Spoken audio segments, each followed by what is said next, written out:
Hey guys, today I want to talk to you about the three most important things that you need to think about when trying to lose fat. Sorry about my voice, I'm still a little ill at the moment, as you'll know if you've watched any of my shorts. But anyways, on with the video. The first thing, as I'm sure you can guess if you have been on YouTube Fitness any time in the last year, it's probably been beaten into you by everyone and their mother, and that is to be in a caloric deficit. This, put simply, is you have to be eating less calories than you're burning off. That is the base level of all fat loss. You're never going to get anywhere if you're in a caloric surplus. It's just not how it works. You have to be burning off more calories through whether it be movement, base metabolic rate. The base metabolic rate can be impacted by your metabolism and also the muscle you have in your frame. A nice guideline is for every pound of muscle you've put on your frame is another 50 calories you're burning off in a day.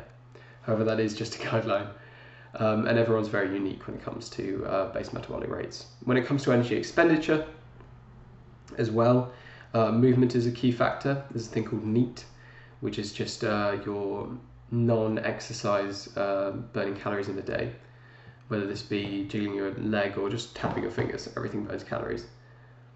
Now, going for walks or rigorous activities is obviously going to be more calories than this. There is another facet when it comes to caloric intake and being in a caloric deficit, and that is the thermic effect. Now, this is a little more advanced, and I'd recommend for anyone just trying to basically lose fat to not try and factor in this factor. And this is basically the amount of calories that it takes to burn food inside your body. Now, this varies from each macronutrient, and I don't think it's that important to trying to lose fat. I think it's just most important to track your calories and try and stay in a caloric deficit. Now, the second most important thing is to maintain resistance training. Now, this is me making the assumption that you want to preserve as much muscle as possible in this weight loss. That's why I titled it fat loss, not weight loss. Obviously, if you're trying to lose trying to lose weight, it's not as important. But if you're trying to lose fat, you want to maintain as much resistance training as you can, as this is our best preventative for maintaining muscle and losing fat instead. If you don't go through resistance training, you will enter more of a catabolic state in these muscles, which is where the muscles will break down and be used, and the best preventative for this is resistance training.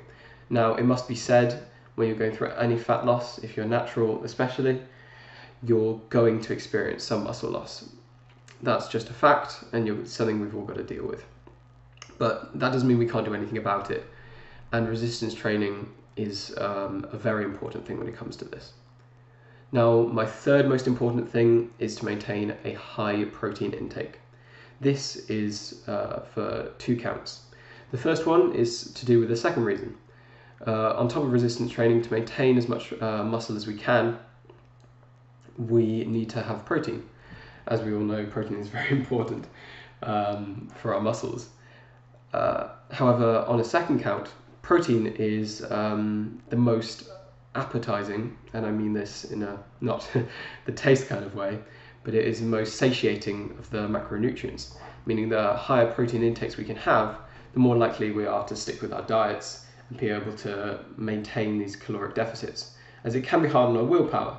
And having a higher protein intake takes less of a strain on our willpower, as it is more appetizing. We may be able to maintain these caloric deficits for longer and have greater results when it comes to fat loss. I hope these three things have helped you.